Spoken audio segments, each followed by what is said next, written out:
بسم اللہ الرحمن الرحیم۔ السلام علیکم۔ آج کے واقعے کا نام ہے ایک ناشکر انسان کا واقعہ۔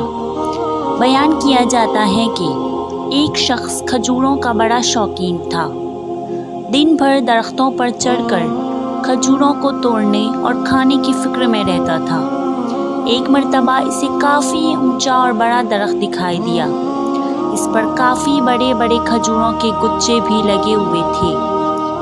اس نے آؤ دیکھا نہ تاؤ گلہری کی طرح درخت کی چوٹی پر چڑھ گیا، جی بھر کے کھجوریں کھائیں اور پھر گھر کے لیے جمع کرنے لگا۔ مقصد پورا ہوا تو درخت سے نیچے اترنے کی ٹھانی، لیکن یہ کیا، جیسے ہی نیچے نظر کی ہوش باختہ ہو گیا۔ پیشانی پر پسینے کے بوندیں نظر آنے لگی، ہاتھ پھیرا تھر تھرانے لگا۔ اس نے تصور بھی نہیں کیا تھا کہ وہ اتنے اونچے درخت پر چڑھ چکا ہے۔ وہ اس سے پہلے کبھی اتنے اونچے درخت پر نہیں چڑھا تھا۔ اس نے رونا دھونا شروع کر دیا، چلایا کہ یا خدایا میری حفاظت کر، مجھے خیریت سے نیچے اتار دے۔ اگر میرا ہاتھ چھوٹ گیا اور میں نیچے گر پڑا تو آج میری زندگی کا آخری دن ثابت ہوگا۔ وہ روتا رہا اور اللہ سے دعائیں کرتا رہا۔ پھر اسے ایک انوکھا خیال آیا۔ اس نے ایک منت مانگی کہ یا اللہ، اگر میں آج نیچے خیریت سے اتر گیا تو پورے 500 روپے کی نیاز پیش کروں گا۔ یہ میرا وعدہ رہا۔ اس وعدے نے اس میں کچھ ہمت پیدا کی۔ وہ دھیرے دھیرے نیچے اترنے کی کوشش کرنے لگا۔ آدھی دوری پار کی تو ہوش کچھ قابو میں آئی۔ دل کی دھڑکن میں افاقہ ہوا، پیشانی کا پسینہ خشک ہونے لگا۔ اب اس نے جو زمین پر نظر ڈالی تو زمین کافی نزدیک دکھائی دی۔ اس نے اپنے دل میں سوچا، میں ایسے ہی مرا جا رہا تھا۔ یہ کوئی اتنے زیادہ خطرے کی بات تو نہیں تھی کہ 100 روپے کی کھجوریں کھا کر 500 روپے کی نیاز کا وعدہ کر لیا جاتا۔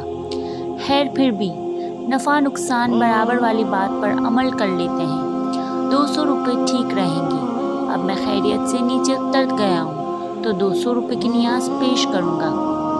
یہ میرا وعدہ رہا اللہ سے۔ جیسے جیسے وہ نیچے اترتا جا رہا تھا، اس کے وعدے میں بھی کمی آتی جا رہی تھی، اور یہ وعدہ دوری گھٹتے گھٹتے پوری طرح گھٹ کر سفر میں تبدیل ہو گیا۔ زمین پر پیر رکھتے ہی اس نے درخت کی طرف دیکھا اور ہنسنے لگا۔ اس نے کہا، پیڑوں پر میں نہ جانے کتنی مرتبہ چڑھ چکا ہوں اور کتنی مرتبہ اتر چکا ہوں، پتہ نہیں میں آج کیوں اتنا ڈر رہا تھا۔ یہ کوئی خطرے جیسی بات تو نہیں تھی۔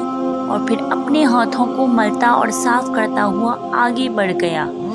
غور طلب بات، ہم میں سے اکثر لوگوں کا یہی حال ہے۔ جب کوئی مصیبت سر پر پڑتی ہے تو بہت عاجزی اور انکساری سے اللہ کو پکارنے لگ جاتے ہیں۔ جیسے ہی مصیبت ختم ہو جائے تو پھر اللہ کو بھلا دیتے ہیں۔ جس اللہ کو مصیبت میں یاد کرتے ہیں، اگر خوشی میں بھی اسے یاد کر لیا تو کیا ہی اچھا ہوتا۔ حضرت علی رضی اللہ تعالیٰ عنہ فرماتے ہیں کہ ضرورت کے لیے اللہ کو پکارنے والا دونوں صورتوں میں اللہ کو بھول جاتا ہے، ضرورت پوری ہونے پر بھی اور ضرورت پوری نہ ہونے پر بھی۔ اس لیے اللہ پاک قرآن کریم میں ارشاد فرماتا ہے، بے شک انسان اپنے رب کا ناشکرا ہے۔ اس لیے ہمیں ہر وقت اللہ تعالیٰ کا شکر ادا کرنا چاہیے اور اپنے لبوں پہ یہ دعا ہر وقت رکھنی چاہیے، الحمدللہ علی کل حال، یا اللہ میں تیرا ہر حال میں شکر ادا کرتی ہوں۔